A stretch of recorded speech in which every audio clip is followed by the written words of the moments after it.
চাঁপাইনবাবগঞ্জের শিবগঞ্জে আছেন আমাদের স্টাফ করেসপন্ডেন্ট শহীদুল হুদা অলোক। আমরা এখন সরাসরি যুক্ত হচ্ছি তার সাথে। অলোক, দুদেশের সীমান্তে তো টহল জোরদার করা হয়েছে যতটুকু আমরা জানতে পেরেছি, তো সীমান্তে এখন কি অবস্থা?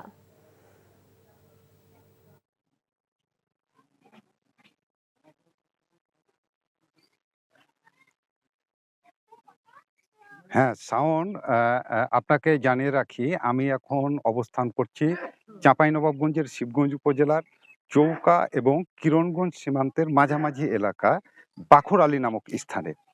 আপনাকে জানিয়ে রাখি, সীমান্তবর্তী এই অঞ্চলটির বিস্তীর্ণ এলাকা ফসলি জমি।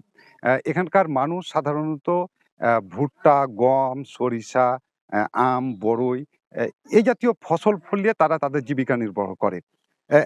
যে পয়েন্টটিতে ঘটনাটি সংঘটিত হয়েছে সেই বিস্তীর্ণ ফসলি জমি গতকাল ভারতীয়রা অতর্কিতভাবে হামলা চালিয়ে আমাদের বাংলাদেশের ব্যাপক ফসলের ক্ষয়ক্ষতি করেছে।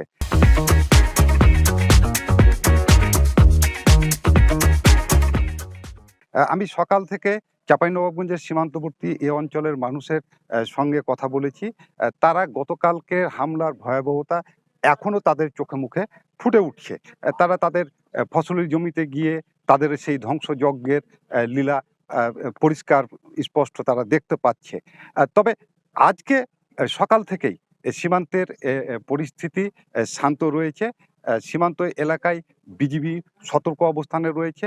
আমি সকালবেলায় চাঁপাইনবাবগঞ্জের ৪৯ বিজিবি ব্যাটালিয়নের অধিনায়ক লেফটেন্যান্ট কর্নেল গোলাম কিবরিয়ার সঙ্গে কথা বলেছি।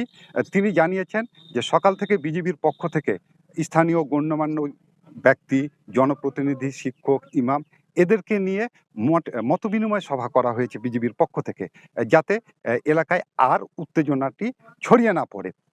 আরও একটি বিষয় যেটি হচ্ছে যে সীমান্তে বিজিবির শক্ত অবস্থানের পাশাপাশি সীমান্ত পার্শ্ববর্তী এলাকাগুলোতেও বিজিবি শক্ত অবস্থান নিয়েছেন।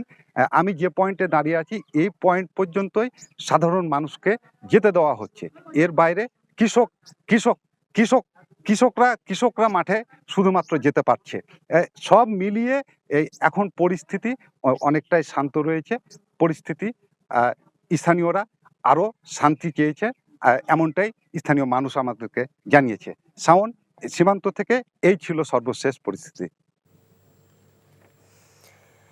জানছিলাম সীমান্ত পরিস্থিতির খবর।